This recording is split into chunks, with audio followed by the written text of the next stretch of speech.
नमस्कार, मी सुप्रियाज रेसिपीमध्ये सर्वांचं स्वागत आहे. तोंडाला पाणी सुटणारा चटपटीत असा पाणीपुरी फ्लेवरचा चिवडा आज आपण पाहणार आहोत. तर पाणीपुरी अगदी लहान मुलांपासून ते मोठ्यांपर्यंत सगळ्यांना आवडते. तर हा जो चिवडा आहे तुम्ही नवीन एकदा नक्की ट्राय करून पहा, सगळ्यांनाच नक्की आवडेल. तर चवीला खूप छान असा हा चिवडा लागतो. तर अगदी आंबट, गोड, तिखट, चटपटीत असा हा चिवडा लागतो. तर लहान मुलांना मधल्या वेळी काय द्यावे, तर हा चिवडा दिला तर नक्की ते खुश होतील. तर मी अर्धा किलो पातळ पोह्यांचा चिवडा करणार आहे. तर हे पातळ पोहे सुरुवातीला व्यवस्थित चाळून घेतलेले आहेत आणि याला आपल्याला छान असं भाजून घ्यायचं आहे.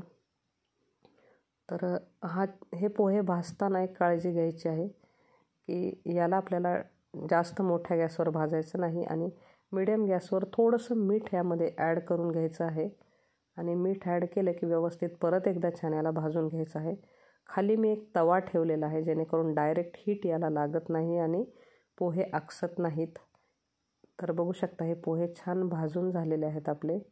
तर ही जी दुसरी बॅच आहे तुम्ही बघू शकता, खाली तवा तसाच ठेवलेला आहे मी आणि यामध्ये व्यवस्थित असं याला भाजून घ्यायचं आहे जेणेकरून पोहे छान क्रिस्पी होतात. इथे मीठ थोडं ॲड केलेलं आहे म्हणजे पोहे आकसत नाहीत. तर अशा पद्धतीने हे जे पोहे आहेत ते व्यवस्थित भाजून झालेले आहेत. तर व्यवस्थित पद्धतीने याला बघूयात की आपण हे भाजलेले आहेत की नाही. तर अशा पद्धतीने भाजलेले आहेत. तर सर्व एका भांड्यात काढलेले आहेत. थोडंसं तेल ॲड करून गरम तेल झाल्यानंतरच मक्याचे पोहे ॲड केलेले आहेत. तर यामुळे चिवड्याला अधिकच छान टेस्ट येते. तुमच्याकडे नसेल तर नाही वापरलं तरी हरकत नाही, पण कलर कॉम्बिनेशनसाठी आणि चवीसाठी मी हे मक्याचे पोहे वापरलेले आहेत जेणेकरून ग्रीन चिवड्यावर हे येलो मक्याचे पोहे छान दिसावेत आणि चवीलाही छान लागावेत. तर दुसरी जी बॅच आहे ती मी व्यवस्थित असे मक्याचे पोहे छान गरम तेलामध्ये फ्राय करून घेत आहे. आणि त्याच तेलामध्ये 1 वाटी शेंगदाणे घेतलेले आहेत. तर शेंगदाणे छान आपल्याला लाल असे व्यवस्थित तळून घ्यायचे आहेत. तर बघू शकता व्यवस्थित डायरेक्टच मी भाजलेल्या पोह्यांवर हे शेंगदाणे घातलेले आहेत. 1 वाटी इथे फुटाणे घेतलेले आहेत. तुम्ही डाळवं घेतलं तरी हरकत नाही, पण बघू शकता हे छान झालेलं आहे आणि या चिवड्यावरच मी याला ॲड केलेलं आहे. आणि यामध्ये थोडंसं खोबरं व्यवस्थित छान याला लाल परतून घ्यायचं आहे. खोबरं लगेचच होतं आणि लगेचच त्या चिवड्यावर भाजलेल्या पोह्यांवर घालून घेतलेलं आहे. कढीपत्ता 1 वाटी आहे. तर व्यवस्थित लाल होईपर्यंत छान आपल्याला याला तळून घ्यायचं आहे. तर एका चाळणीमध्ये कढीपत्ता काढलेले आहेत आणि हिरव्या मिरच्या अगदी 10 ते 15 व्यवस्थित अशा याला तळून घ्यायचं आहे. मिरच्या तुम्ही कमी केल्या तरी हरकत नाही. तर मिरच्याही तळून झालेल्या आहेत. तिथं पुदिना घेतलेला आहे अर्धी वाटी. तर व्यवस्थित असा हा जो पुदिना आहे हा आपल्याला तळून घ्यायचा आहे. पुदिनाही छान तळलेला आहे. बघू शकता याच्यातले बबल्सही कमी झालेले आहेत, पाण्याचा अंश राहिलेला नाही. आणि इथे कोथिंबीर आहे जवळपास 1 मोठी वाटी कोथिंबीर. कोथिंबीरीच्या अर्धाच पुदिना वापरायचा आहे. कोथिंबीर थोडी जास्त ॲड करायची आहे. तर याला छान आपल्याला तळून घ्यायचं आहे. बघू शकता कोथिंबीरसुद्धा मी छान अशी तळून घेतलेली आहे आणि त्याला एका चाळणीवर काढलेलं आहे जेणेकरून तेल निथळेल. तर बघू शकता इथे मी 1 चमचा साखर, 1 चमचा मीठ, इथे जलजिरा पावडर वापरलेले आहे 3 मोठे चमचे. तर याऐवजी पाणीपुरी मसाला वापरला 3 चमचे तरी हरकत नाही.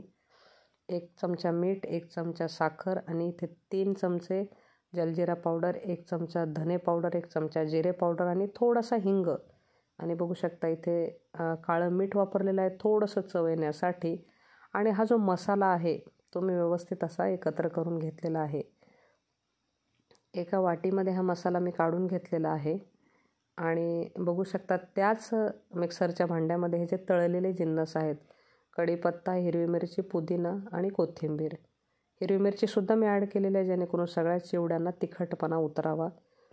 तर त्याला छान मिक्सरवर काढून घेतलेली आहे पहिली बॅच. तर त्याच्यातच थोडंसं राहिलं आहे म्हणून पुन्हा एकदा मी ते ॲड करून घेणार आहे. हिरवी मिरची वेगळी काढली नाही, त्याच्यातच टाकली आहे म्हणजे पूर्ण चिवडा छान असा चटपटीत लागावा, तिखट, आंबट, गोड असा. तर पुन्हा एकदा याला मिक्सरवर काढून घेणार आहे. तर अशी याची पेस्ट तयार झालेली आहे. तर या चिवड्यावरच मक्याचे पोहे ॲड केलेले आहे. शेंगदाणे आणि डाळ आधीच टाकलेलं आहे आणि व्यवस्थित अशा पद्धतीने याला मिक्स करून घ्यायचं आहे. तर इथे बघू शकता याच्यामध्ये आपल्याला हा जो मसाला मगाशी बनवलेला आहे तो ॲड केलेला आहे. तर हा मसाला आपल्याला सगळा वापरायचा आहे. तर अशा पद्धतीने सगळा मसाला मी यामध्ये ॲड केलेला आहे. तर व्यवस्थित असं मिक्स करून घ्यायचं आहे किंवा डायरेक्ट फोडणीमध्ये मसाला घातला तरी हरकत नाही. आता याला फोडणी करणार आहे. तर ही जी पेस्ट आहे इथे टाकण्यापेक्षा पुढे जी फोडणी करणार आहे त्यात ॲड केली तर सोपं पडेल असं मला वाटतं. कारण हे पूर्ण मसाला पूर्ण पोह्यांना आपल्याला लागताना हे पोहे तुटतात. त्यामुळे इथे बघू शकता आता ही फोडणी तयार करत आहे. इथे मोहरी, जिरे, त्याचप्रमाणे थोडासा हिंग ॲड करणार आहे मी. नॉर्मल फोडणी आहे. इथं हळद घातलेली 1 चमचा आणि हे जे पोहे आहेत हे असे ॲड करण्यापेक्षा मगाशी जी बनवलेली पेस्ट आणि मसाला आहे हे पहिले तेलात घालूनच मग वरून हे जे पोहे आणि मक्याचे पोहे आहेत हे यामध्ये ॲड करावेत, जेणेकरून तुम्हाला मिक्स करायला सोपं जाईल आणि हे मिक्स करताना हे जे पोहे आहेत हे तुटणार नाही. तर हा चिवडा केल्यानंतर माझ्या लक्षात आले की ही ग्रीन पेस्ट आणि मसाला त्यामध्ये फोडणीमध्ये पहिला ॲड करायला हवा होता. तर अशा पद्धतीने मोठ्या भांड्यात घेऊन मी व्यवस्थित असं मिक्स करून घेतलेलं आहे. तर हा चिवडा आवडला असेल तर नक्की लाईक, शेअर आणि सबस्क्राईब करा.